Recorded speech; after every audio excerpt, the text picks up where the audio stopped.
انہی دنوں سیدنا عبد المطلب یمن گئے ہوئے تھے۔ آپ کے کافی سارے دوست تاجر آپ سے ملے، مصافحہ کیا، آپ سے ملاقات کی۔ انہی میں یمن کا ایک بہت بڑا عالم دین پادری آپ کے پاس آیا اور آپ کی آواز سنی تو حضرت عبد المطلب سے عرض کرنے لگا کہ میں آپ کے جسم کو ٹٹول سکتا ہوں؟ تو آپ نے فرمایا کہ کسی حد تک آپ کو ٹٹولنے کی اجازت ہے، آپ کو دیکھنے کی اجازت ہے۔ وہ آپ کو دیکھتا رہا، ٹٹولتا رہا، آپ کے کندھوں کو دیکھا، دیکھنے کے بعد آپ کو مبارکباد دی، مبارک سردار تمہیں مبارک ہو، مبارک دینے کے بعد وہ دو چیزیں دیکھ رہا ہوں، نبوت اور بادشاہت، لیکن ان میں ایک چیز قبیلہ بنو زہرہ میں ہے۔ سیدنا عبد المطلب ان دنوں سیدنا عبداللہ کی شادی کے بارے میں سوچ رہے تھے کہ ان کے ذہن میں بنو زہرہ کے علاوہ کوئی نہ تھا۔ بنو زہرہ کسی کے بڑے بھائی زہرہ سے تھے۔ بنو زہرہ سے ان کے قدیم اور قریبی مراسم تھے۔ پھر وہ مکہ کے معزز اور صاحب حیثیت لوگوں کے قبیلہ تھا۔ سردار عبد المطلب نے سیدنا آمنہ کا رشتہ سیدنا عبداللہ سے طے کر لیا۔ سیدنا آمنہ کے والد محترم واہب کا انتقال ہو چکا تھا، اس لیے ساری بات سیدنا آمنہ کے چچا واہب سے کی۔ واہب کی اپنی بھی ایک بیٹی حالہ تھی۔ سیدنا آمنہ کی ہم عمر سیدنا عبد المطلب نے واہب سے اس کی بیٹی حالہ کا رشتہ اپنے لیے مانگ لیا۔ انہوں نے بات مان لی۔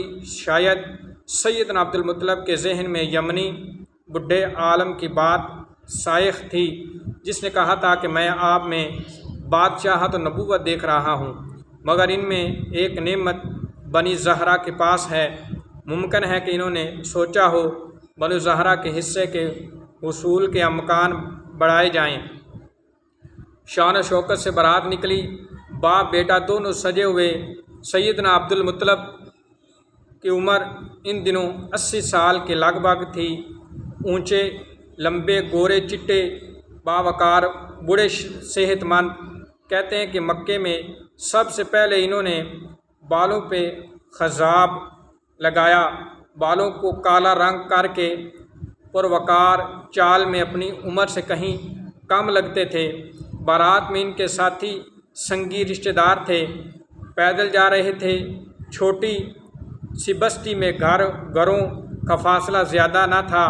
اچانک راہ میں سیدنا عبد المطلب کے دوست ورقہ بنت نوفل اور اس کی جوان خوبرو بہن ام قتیلہ کا گھر آ گیا۔ ورقہ بنت نوفل عالم آدمی تھے۔ قدیم مخطوط پڑھ کے انہوں نے اپنی بینائی کم کر لی تھی۔ وہ بھی سیدنا عبد المطلب کی طرح ایک خدا کو ماننے والے تھے۔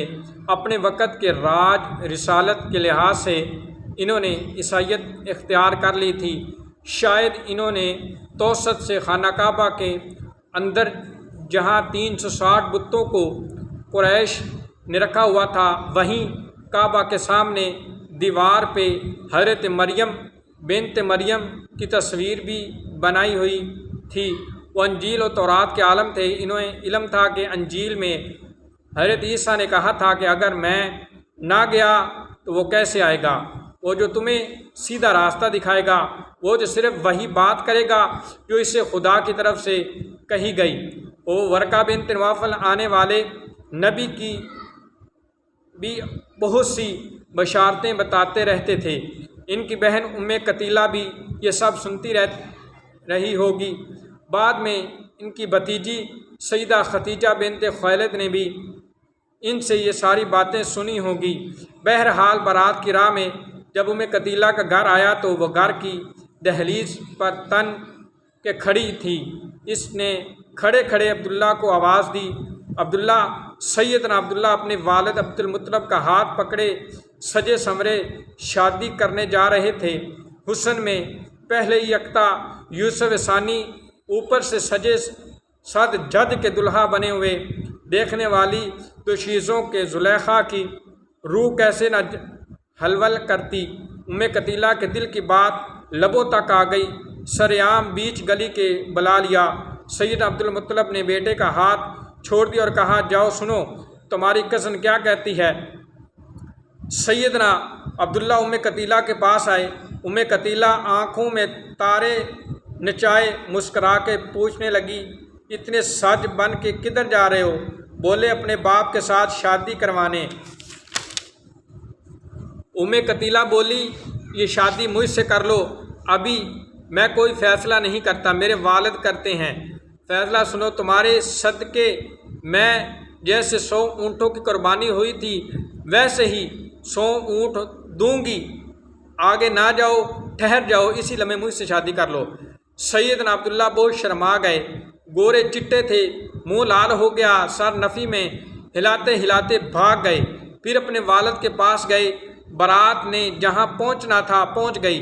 وہب کی بیٹی سیدنا آمنہ سے حضرت سیدنا عبداللہ کی شادی ہوئی، اور وہیں وہب کے بھائی وہیب کی بیٹی حالہ سے حضرت عبدالمطلب کی دونوں دلہے باپ بیٹا مکہ کی رسم کے مطابق اگلے 3 دن تک اپنے سسرال کے مہمان رہے۔ کہتے ہیں کہ اگلے دن کسی کام سے سیدنا عبداللہ گھر سے نکلے، اتفاق سے سرارہ بنت قتیلہ سے ملاقات ہو گئی۔ آج اس کی نگاہ سیدنا عبداللہ کو چھوئے بغیر گزر گئی۔ سیدنا عبداللہ نے قتیلہ سے شرارت سے کہا سنو آج تم وہ بات نہیں کر رہی جو کل کہہ رہی تھی۔ قتیلہ نے سیدنا عبداللہ سے فرمایا کہ جو کل میں تمہارے پیشانی میں نور دیکھ رہی تھی، جو چمک دیکھ رہی تھی، آج وہ چمک غائب ہے، آج وہ چمک نہیں ہے جسے میں حاصل کرنا چاہتی تھی، جسے میں نے سنا ہوا تھا کہ آخر الزمان نبی امام الانبیاء تاجدار مدینہ سرور قلب و سینہ صلی اللہ تعالیٰ علیہ وآلہ وسلم جلوہ گر ہوں گے۔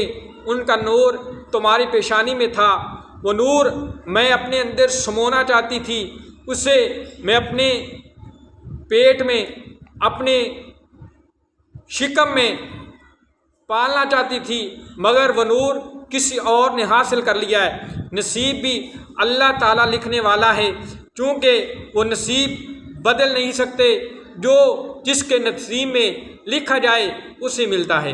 وہ نصیب حضرت آمنہ کے حصے میں آ گیا تھا، نور کائنات سیدنا آمنہ کے جسم میں پلنے لگا۔ ان کی چچیری بہن حالہ کے رحم میں سیدنا حمزہ آ گئے۔ ان دنوں کی پیدائش میں آگے پیچھے 6 دنوں کا فرق تھا۔ سیدنا حمزہ کے بعد دنوں میں ایک بڑی شاندار بات کہی گئی۔ کس نے پوچھا آقا صلی اللہ علیہ وسلم تم سے بڑے ہیں جو تم؟ آپ نے فرمایا حضرت حمزہ رضی اللہ تعالی عنہ۔ آپ نے فرمایا کہ بڑے تو امام الانبیاء ہیں، مگر 6 دن پیدا پہلے میں ہوا۔ کیا بات کہی تھی؟ حضرت آمنہ رضی اللہ تعالیٰ عنہ نے میرے آقا امام الانبیاء علیہ الصلوۃ والسلام کو جنم دیا۔ اللہ تعالیٰ عمل کی توفیق عطا فرمائے۔ اسی طرح ہر روز ایک پارٹ آیا کرے گا میرے آقا کی بہت ہی شاندار سیرت کا، آپ اسے سنیں اور دوستوں کے ساتھ شیئر کریں۔ آمین وآخر دعوانا ان الحمدللہ رب العالمین۔